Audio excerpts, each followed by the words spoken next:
So I'm back at Mount Warning just because the rocks are so cool. So just have a look here. Like this one here looks like it's magma mixing. It looks like it's a basalt enclave with feldspar crystals going into it. And this one looks angular and fragmented, and it looks like the basalt's injected into shale because it's formed over the Narrowly Fernvale beds. And if you didn't check it was igneous, you might think, oh, that looks like a conglomerate and that looks like a breccia. And so the only thing you have to do if you're going to look at rocks and geology is you have to have a lens. And so that's some really cool rocks. Same or different? My wife would say they're all the same. Okay, even this black and white thing here, that's all the same. All right. But she did enjoy coming out because it's amazing. All right, look at that. All right, so this is so special because it's pretty much the entire thing's igneous. And there's so many different types of rocks. And so the first question I had was actually down here. I'll get to this in the video, but if andesite is mixing with continental and oceanic crust, why is there andesite in Taiwan? And then that later led to these other questions, which is why is rhyolite on top of basalt? Shouldn't you get the continental crust have melted first and then the basalt on top and that's it? And why are there so many different igneous rocks here?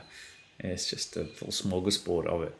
So I'm going to answer all those questions. First of all, you are going to get pretty much every single rock there is, especially at Mount Warning. But the basalt is clearly dominant. This is on top of Narrowly Fernvale beds, which are an accretionary wedge. It's ocean sediments that have all been pushed up due to subduction. And then there's a little bit of rhyolite on around the place as well. So the dominant feature is basalt.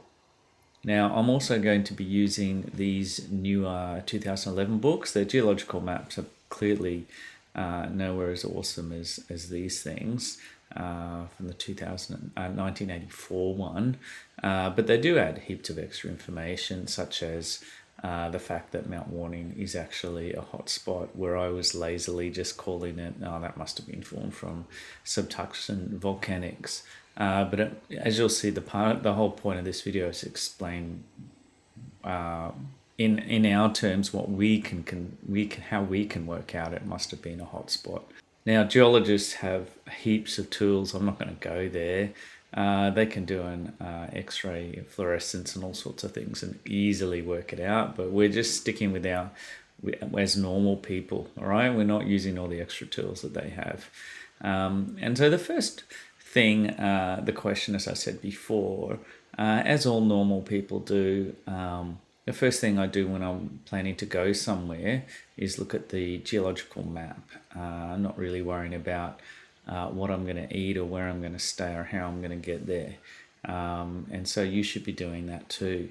All right, so work out where the geological hotspots are. They're here and here, and that's where you go for your holiday.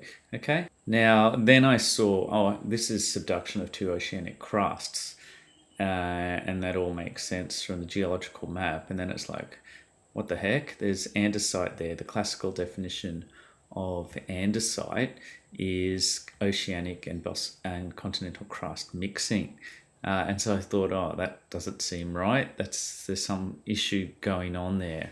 And on top of that, they discovered that the magna chamber is just like 10 kilometers. It's actually active. So this is actually an active volcano, and that was sort of worked out recently. And so I'll just touch on this just very briefly. They have been arguing about how the andesite gets there for a long time. I'm just going to stick with slab melting because that's just easy to understand, and it's their job to work out the finer details. I'm just trying to show you the basic chemistry, how it explains everything.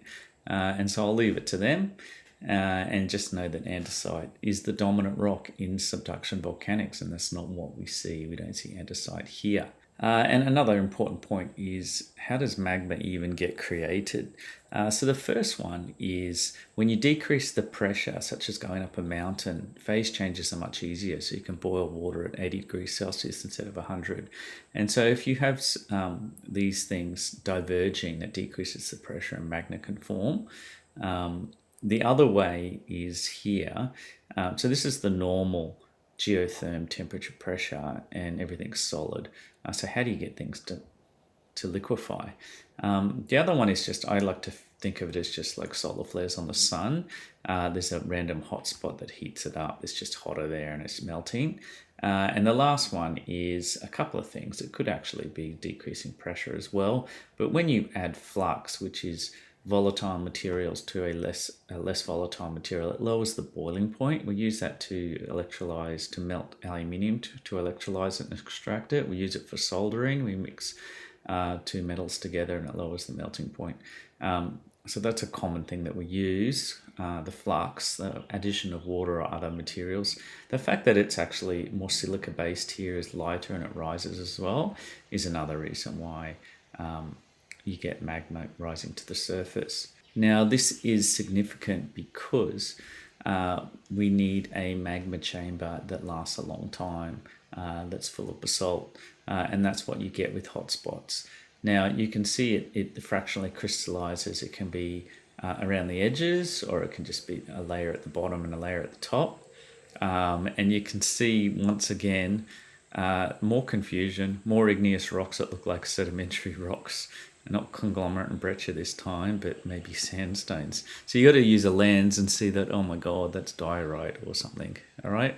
And so that is actually an igneous rock. So just a quick review on the igneous classification chart. We're trying to explain how we jump from basalt to rhyolite. And so we're trying to explain how these crystals, these minerals disappear and these ones concentrate. And here you can see in Bowen's reaction series that these mafic minerals, so you can see that the magnesium and iron are much heavier, will drop out, and that'll concentrate the silica materials, which are lighter and are of a lighter color and less dense. So first of all, we have the gabbro that falls to the bottom. It's full of olivine and pyroxene. So these are the heavier elements, and it drops to the bottom. That creates a more silica-rich magma. Also the plagioclase is calcium and iron. That'll drop out as well. So you can see plagioclase crystals in the basalt, and you can then get basalt eruptions.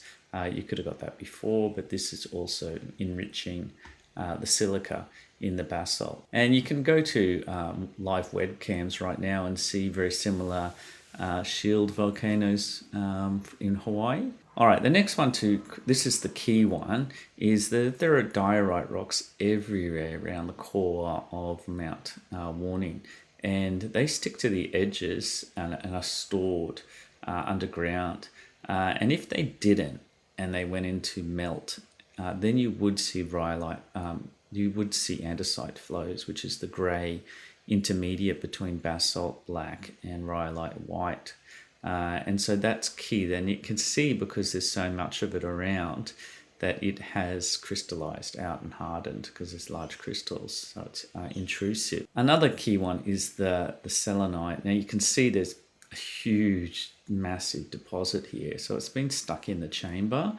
And so the selenite is just basically everything in a granite but the quartz, the silica. So all the potassium and all of the dark minerals, the hornbeam, pyroxene, biotite, you can see are just separated out. So there's nothing left except for the last one, which is the rhyolite.